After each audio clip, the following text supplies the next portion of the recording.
Hi guys, I'm James at Bespoke and welcome back to another episode of Bringing It Home, and in this episode we're looking at the KWA QRF Mod.1.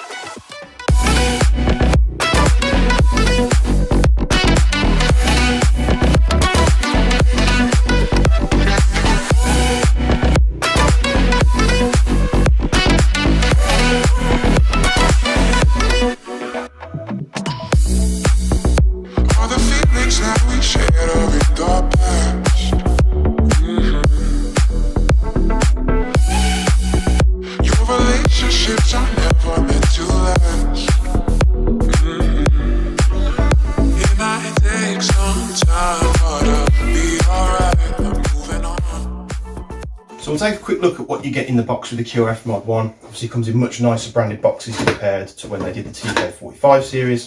So you've got the gun itself, you've got one magazine, you've got manuals, some rail sections for the Mlop, and then you've got the tool for adjusting the FPS as well. So let's just quickly get this out here. So here it is, the QRF Mod.1.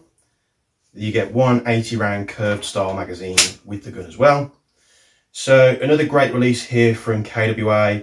If you know me from the previous Bring It Home videos, I fell in love with the TK45. As you can see, it's had some heavy modifications since I've owned it.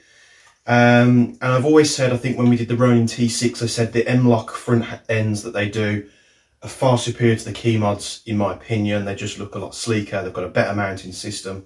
So you've got a nice 6-inch Mlop rail system on the front here. You've got PTS iron sights, which are the polymer iron sights, which are some of the best iron sights I've found for airsoft money. You've got their new muzzle brake. You've obviously got the receiver, which accepts these curved 80 round mid-cap magazines.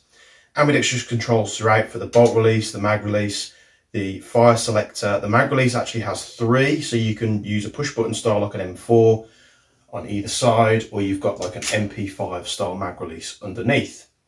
The magazines do have a follower that feeds every round, so you do have to make sure, it comes with a warning sticker on top of the magazine, that you push that follower in if you're going to load the magazine into the gun when it's empty to save damaging the follower.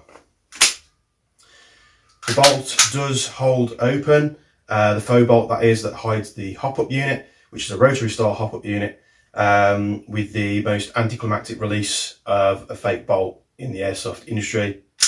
It's not good at all. Moving back towards the stock, they've got like the TK45 Ronin 6 style stock. Loads of batch space in there. You can fit the AirTech Studio extensions as well. The TK45 ones will fit straight on. But then they've given the sleeker design to the stock with this MP5 style butt pad here. It is hard plastic, it's not rubber at all, but it gives you a much better feel when it's shouldered. The stock can be ripped out from its closed position. It just pulls straight out. You've got 3 positions. You've got most closed, you've got a middle position which is there, and the final position is out. To put the stock back in, you just press the latch underneath and the stock will slide forward. PTS style grip on here as well. No connecting plastic piece like on the TK45. That is kind of its own model there. But you know, same sturdy KWA construction. There's no flex or whatever in this thing at all. But rather than me keep babbling on about this in front of the camera, because I know you're probably moaning about me having a black t-shirt, we're going to get to the close-up, and we're going to take a close look at this thing. Then we're going to chrono it, do an accuracy test, and then we've got some pretty cool plans for these things. I think they sold out pretty much straight away, but we do have a much bigger order coming from the US, so bear with us. So here it is, the KWA QRF Mod.1. As you can see, it's a very futuristic style MP5, M4 mashup. Not an MP4, I don't know where I got that from. But you've got solid metal construction throughout. The only polymer parts you have are the stock, the pistol grip, and obviously the iron sights as well. You've got this beautiful 6-inch Mlop front end on here with their new style muzzle brake, which is 14mm counterclockwise if you want to put any different accessories on there. You've got this very PMAG-esque style curved MP5 looking magazine with the extended follower, and what this means is it will feed every round when you've finished firing. So you're firing the gun, this extended follower pushes the last few BBs up, so when you take the magazine out, none fall out. What you do have to make sure of though, they do come with a warning sticker on these magazines, is you have to make sure that this follower is pushed in, clicked into place, before you insert it into the gun when it's empty. Obviously you're going to push that down to fill it up with BBs anyway. Goes in with a nice audible click. You've got mag release on the left hand side. You've got a mag release on the left hand side as well as the right hand side, which is more like a conventional M4 style, but you've also got an ambidextrous MP5 style magazine release, which is I think the one that I would use to take the magazines in and out. You've got the hop cover, which is the fake bolt cover, fake bolt there, which locks into place by pushing up the bolt release. Sorry, I'm just trying to dance around the bipod at the moment. Tripod even. Not the best sound at all from that, but it's not the end of the world, trust me. You've got a rotary style hop unit there, nice and easy to adjust. I just recommend switching out these standard hot rubbers because they're not very good at all. I'm wondering if we can get this in shot here. You've got PTS style iron sights, flip up iron sights, nice and audible, positive clicks when you pop them up and down. 20mm rail on the top all the way along for your accessories. You've got a 20mm rail section here at the front as well. It does come with, let's take a look, a little packet of bits and pieces in the box. You've got some stickers there, that'll do for demonstration purposes. If you haven't seen them already, these are the two models. You've got the Mod.1, which is the curved magazine, and the Mod.2, which is more like an ARP9 or the classic Army X9, stuff like that. Obviously it's going to have much sturdier build quality. Also in the box, got some do's and don'ts and certain bits and pieces about the rifle, how it works. I think that's more like a generic KWA thing rather than something specific. They've got their normal warranty bits with the KWA sticker. You've got your tool for adjusting the spring tension to dial that up or down slightly. And then you've got two Mlop, and I like the fact they do this because not a lot of companies do. They give you two Mlop rail sections. They are polymer. They give you the Allen key to adjust them as well, which is usually a 2.5 or a 3mm.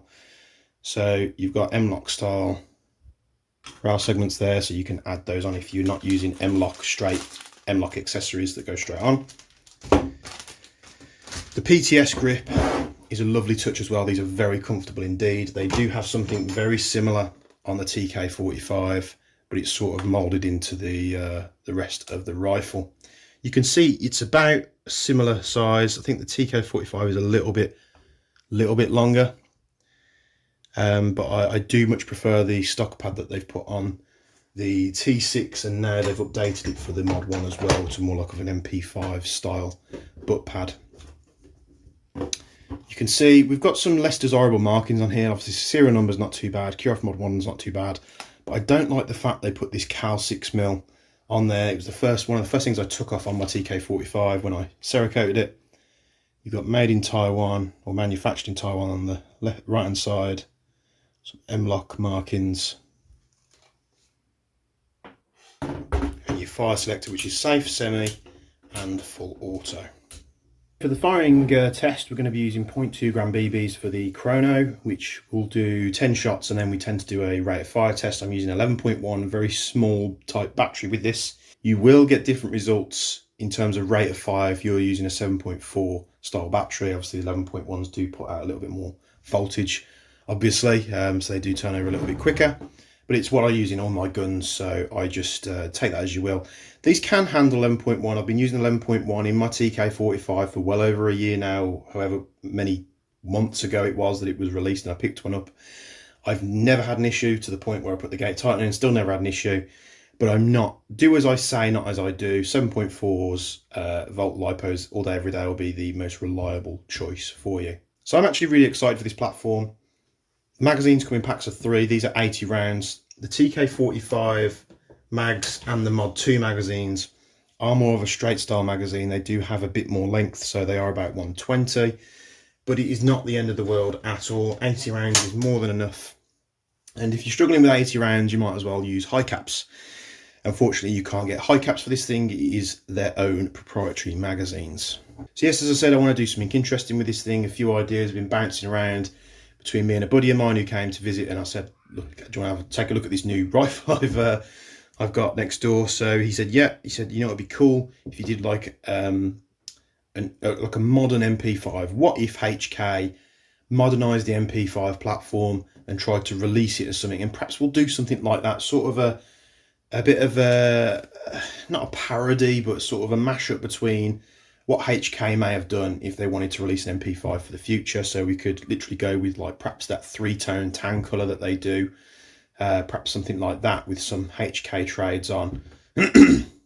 Not genuine HK trades on, no, we don't do that. That's copyright infringement, but you know, we can do like sort of a close type thing, because remember, this is a gun that they don't make, but it might be a bit of fun to do something a little bit different. So, you know, I've got bronze guns, I've got green guns, I've got loads of others being cerakoted in black and tan and OD. So let's do something a little bit strange.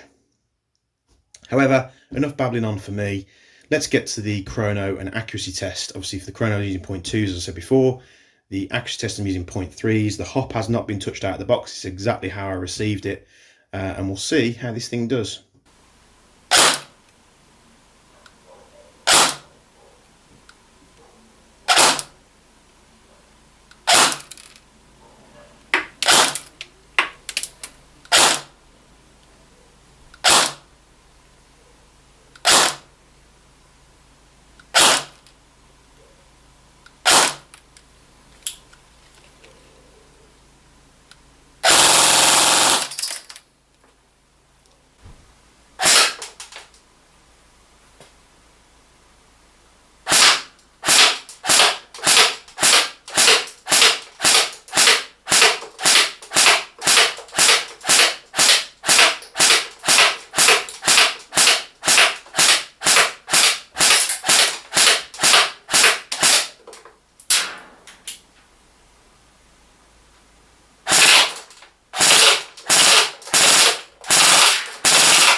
So I took a couple of shots to dial in where the iron sights were, but you know, majority of them fell within this bullseye of the target, which is about thumb size, and then this was just rocking on full auto, so you don't get much variance there at all. So I'm pleasantly surprised and happy with that performance.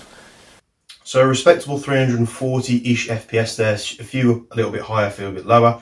It will of course settle down as the gun is used, because this is brand new out of the box. What I have found with these KWAs and found with mine through use of you know, used it on site and taking the thing apart. If you didn't see, I did a full takedown series on that gun and the gearbox, which will be similar to this one as well. They do benefit from a ported piston head, so I've got a max model piston head in the TK45, just because there's nothing ported on the standard KWA piston head. I mean, I've not had a QRF part yet, but I'm pretty sure I'm going to find the same thing, just a flat face piston head. So there's nothing applying pressure to the O-ring to keep that seal nice, which is what might be why you get that little up and down variance.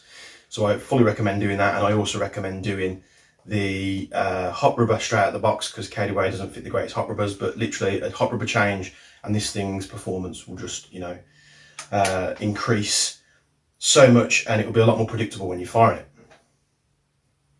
I love the fact that KWA put PTS accessories on these things. I love the Mlop front ends. We've got the T10s coming, which are like, they've got the Mlop front end, but they're a 10-inch front end, obviously, and they take M4 mags. And they've got the ERG part of the gun that's towards the rear, which is the recoil stock as well. But yeah, the accuracy was exactly where I think it was. I did use the iron sights for the first couple of shots and noticed that the gun was firing lower than where these are positioned, so obviously these need to be set. So all I did was eyeball it, and I tried to keep it pretty much as steady as I could.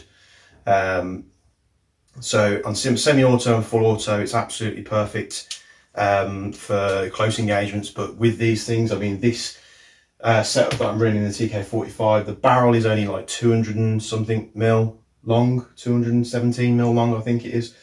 And with some certain upgrades fitted into that gun, it's sending 0.3s out to about 70-80 meters, and I'm not overemphasizing those figures. And it's only doing 350 FPS. So with the variable velocity system, you can just dial it up. So let's say you're firing at 330 FPS out the box. There is a bit of variance, but you do want to dial it up a little bit. Obviously, you need to be careful on your sight rules. You don't want to be too close to that limit, but you use the tool included. It goes through the back of the quick spring changer. You can just take out and swap springs, and you just turn it clockwise to dial the spring guide in, just that little bit to give you that solid, consistent FPS where you want it. KWA have been doing really well with these latest releases. They've done really well with the TK45. They did really well with the Ronin T6. They've done the QRFs. There's the T10 coming. I think there's a lot more models. We've got a lot of models on the way to us at Bespoke Airsoft. External quality wise, barring the fake bolt that they put on there, it's a very, very difficult brand to beat. And I have held pretty much every airsoft rifle that, barring very, very few, some of the rare stuff. And KWA always seems to be that one that you seem to remember, like, oh, you know, taking that gun out of the box or having that gun for however many years now. It's still just as rigid as the day I bought it. And with a few accessories and upgrade parts. I mean, this is running, it's got the upgraded piston head, it's got a gate tighten. I think it's got an upgraded motor and gear set just to make it a little bit faster, because I wanted to run it on 7.4s and not 11.1s, which is what I run all my other guns on. And it's pushing those rounds out to ranges that I just didn't think was possible with such with an AEG platform like that. So absolutely superb. As you can see, I'm a massive fan of SMG style replicas. The PP19, you've got the MP5, MP7, the TK45, I've got my M45. There's another 3 or 4 guns of mine in bits downstairs because I'm Cerakoting and doing some really cool stuff with. You'll see there's a few guns missing, so I've tried to fill in where the spaces are. You'll see some G&G stuff that we're going to be looking at very, very soon. You know, how funky and quirky does that look? The SMC9, which is a great replica, but this, it's quite strange. I'm definitely going to be picking one of these up when there's one available. It's strange how I like SMGs, and with the MP5, I've gone straight mag, but with like sort of the more modernish, futuristic style MP5, I've gone for the curved mag rather than the straight mag, because the Mod 2 does have straight style Glock mags. These are sort of modelled after a P mag, so they do have a nice texture and feel to them. Again, I think I'm going to do something pretty cool with this. I think what I'm probably going to do with the QRF Mod.1 when I get my hands on one, unless I get to keep this one, is perhaps do a build as like an as if build. You know, as what if HK decided to do a modern MP5 and bring this sort of not that there's anything wrong with the MP5, but bring this sort of design into the future. I think we should do something like that with this and get creative. So we'll get doing that. So thanks for tuning into this review. I hope you've liked the QRF Mod.1. Any questions at all, feel free to ask us. We've got another big delivery on the way from KWA, so if you didn't get one on the first landing, don't worry.